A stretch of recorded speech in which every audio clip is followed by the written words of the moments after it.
দিকে একটু লক্ষ্য করি তাহলে দেখতে পাবো ভারত গতকাল তার ৭৮তম স্বাধীনতা দিবস উদযাপন করেছে। বাংলাদেশ ৫৪তম স্বাধীনতা দিবস উদযাপন করেছে।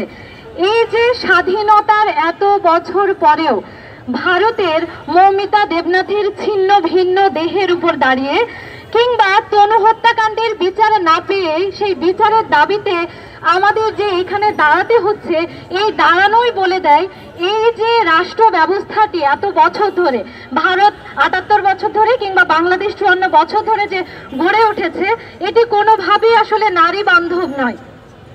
আপনারা লক্ষ্য করবেন যে আমরা যদি আমাদের দেশের জাতীয় সংগ্রামগুলো লক্ষ্য করি তাহলে দেখব প্রীতিলতা ওয়াদ্দেদার কিংবা শান্তি ঘোষ কিংবা সুনীতি চৌধুরী কিংবা কাকন বিবি, এই যে যারা নারীরা সম্মুখ সমরে পুরুষদের সাথে কাঁধে কাঁধ মিলিয়ে যুদ্ধ করেছেন, তারা কি আসলে এরকম স্বাধীনতা চেয়েছিল?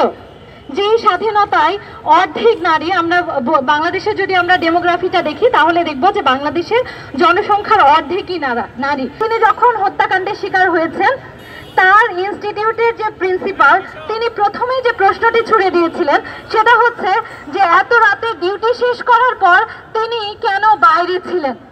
এই যে প্রশ্নটি, আমাদের যে ভিকটিম ব্লেমিং এবং শেমিং এর যে কালচারটি, এই কালচার যদি আমরা দূর করতে না পারি তাহলে আমাদের লড়াই আসলে কখনো শেষ হবে না। রাষ্ট্রযন্ত্র কিভাবে বছরের পর বছর ধরে আমাদের নারীদেরকে ফেল করতেছে, ধর্ষণের ঘটনাগুলা তারা একনলেজ করলেও এটা তাদের প্রায়োরিটি লিস্টে আসলে নাই। আমাদের পুলিশ বলেন, ডিবি বলেন, যে কোনো এলিট ফোর্স বলেন, তাদের কাছে কোনো ধর্ষণ বা নারী নির্যাতনের মামলা প্রায়োরিটি না, এবং এটা আসলে একজন ধর্ষিতার সাথে তাদের আচরণ থেকে স্পষ্টভাবে বোঝা যায়।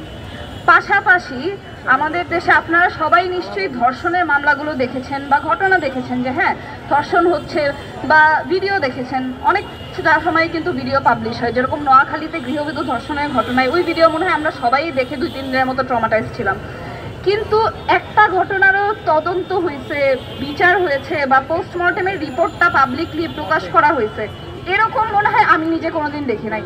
বরং সুষ্ঠু তদন্ত হয়েছে, এটা বের করার জন্য আমার অনেক খোঁজা লাগছে গুগলে, এটা নিয়ে অনেক রিসার্চ করা লাগছে। অর্থাৎ আমি যেটা বলতে চাচ্ছি, ধর্ষণটা জনসমক্ষে আসলেও ধর্ষণের একটা এক্সাম্পলারি শাস্তি এটা কখনো জনসমক্ষে আনা হয় না, বা জনগণকে একদম পাবলিক ট্রায়ালের মাধ্যমে বিচার করা যেটাকে বলে। অর্থাৎ ধর্ষণের যদি আপনি একটা দৃষ্টান্তমূলক শাস্তি নিশ্চিত না করেন তাহলে আপনি কিভাবে এনশিওর করবেন যে পরবর্তীতে অপর একটা ব্যক্তি ধর্ষণ করতে ভয় পাবে?